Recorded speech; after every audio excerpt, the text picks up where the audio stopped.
এখনই তো অ্যাক্সিডেন্টটা হয়ে যেত, তারপর দোষটা হইতো আমার। আরে আজও এখনো দাঁড়ায় আছেন কেন? সরেন। সরি। নাম কি? নূপুর। আপনি কোন দিকে যাচ্ছেন? কেন? আপনি কোথায় যাচ্ছেন? রূপগঞ্জে। আপনি চাইলে আমি আপনাকে ড্রপ করে দিতে পারি। আপনাকে ধন্যবাদ বলে ছোট করব। আপনি সত্যি আমার অনেক বড় উপকার করলেন। আচ্ছা, আপনি এখান থেকে তাহলে কোথায় যাবেন? আমার একটা ফ্রেন্ড আসবে।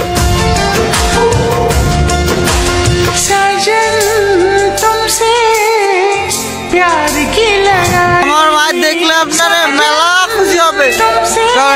ওই সমস্যা কি তোর? ওনারা ডিস্টার্ব করতেছিস কেন? তুই আমার কলার ধরছিস কেন? এইটা আপনার ফ্রেন্ড, ওর জন্য আসছিলেন? না, উনি আমাকে অনেকক্ষণ ধরে বিরক্ত করতেছে। এই বউ, এটা কে? ওই কি লাগে ও তোর? আপা আপা, উনি আমার আপা হয়। হ্যাঁ, মেয়ে দেখলে মাথা ঠিক থাকে না? না, বিরক্ত করতেছিলি কেন? বিরক্ত নয় তো গুরু, আমি ওনাকে প্রোটেকশন দিচ্ছি। এলাকা তো ভালো না, মাল করে ভরা।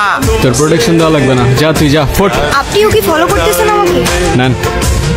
আসলে আমার একদমই খেয়াল ছিল। আপনার গাড়িতে ফেলে আসছিলাম না? Yes ma'am. একটা কল করা যাবে? হ্যালো, আমি নূপুর। বাসায় ফেলে আসছি। আমি তো রূপগঞ্জে। তুমি কোথায়? কিন্তু আমি তো রূপগঞ্জ নাই এখন। সকালে আম্মু আপুর সাথে কথা বলে আসছি। তোমাকে না কালকে বললাম আমি রূপগঞ্জে আসতেছি। আমার তো খেয়ালই ছিল না। তো আমি এখন একা কি করব এখানে? তুমি এক কাজ করো, শ্যামপুর স্টেশনে আসো, ওইখান থেকে আমরা একসাথে পালাই। আচ্ছা ঠিক আছে।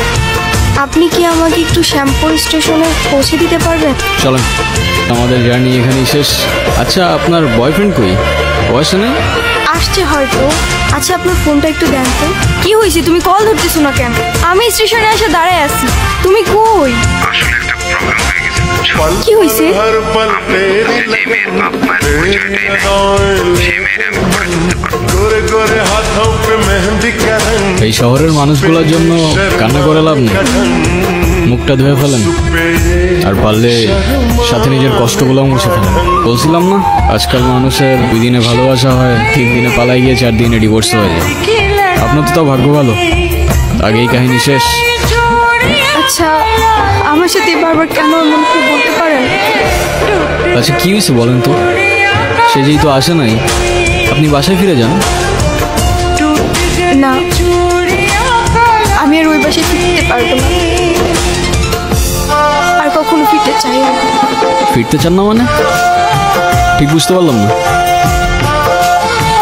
মা বাবা হারানোর পর আমি আমার মামা বাড়িতেই বড় হয়েছি। মা বাবার ভালোবাসাটা কি সেটা আমি কখনোই বুঝে উঠি নাই। আমি ভাবতাম মামা মামির মধ্যেই হয়তো আমি আমার বাবা মার ভালোবাসাটা খুঁজে পাবো, কিন্তু আফসোস। কিরে, এত দেরি হলো যে? এই 500 টাকা তোর কাছে রাখ।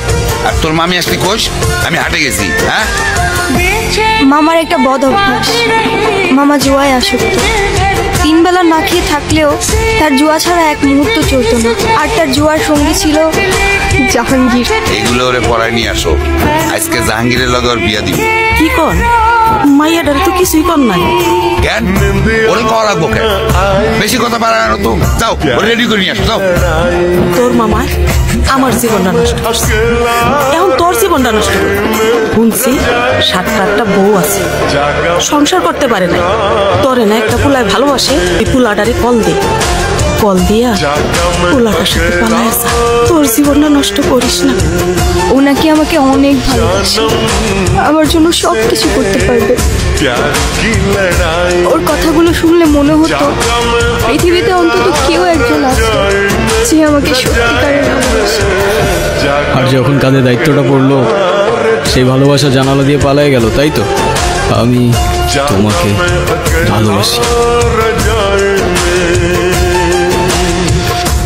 শুধু এই 3টা শব্দ বলে দিলেই তো আর ভালোবাসা হয়ে যায় না।